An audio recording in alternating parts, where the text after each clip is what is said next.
আমি যখন ছোট ছিলাম খেলতে যেতাম মেঘের দলে। একদিন এক মেঘবালিকা প্রশ্ন করল কৌতূহলে, এই ছেলেটা নাম কি রে তোর? আমি বললাম ফুসমন্তর। মেঘবালিকা রেগেই আগুন। মিথ্যে কথা, নাম কি অমন হয় কখনো? আমি বললাম নিশ্চয়ই হয়, আগে আমার গল্প শোনো।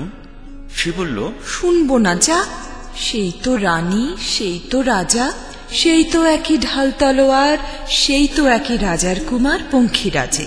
শুনবো না আর ওসব বাজে। আমি বললাম, তোমার জন্যে নতুন করে লিখবো তবে। সে বলল, সত্যি লিখবি? বেশ, তাহলে মস্ত করে লিখতে হবে, মনে থাকবে, লিখেই কিন্তু আমায় দিবি। আমি বললাম, তোমার জন্য লিখতে পারি এক পৃথিবী।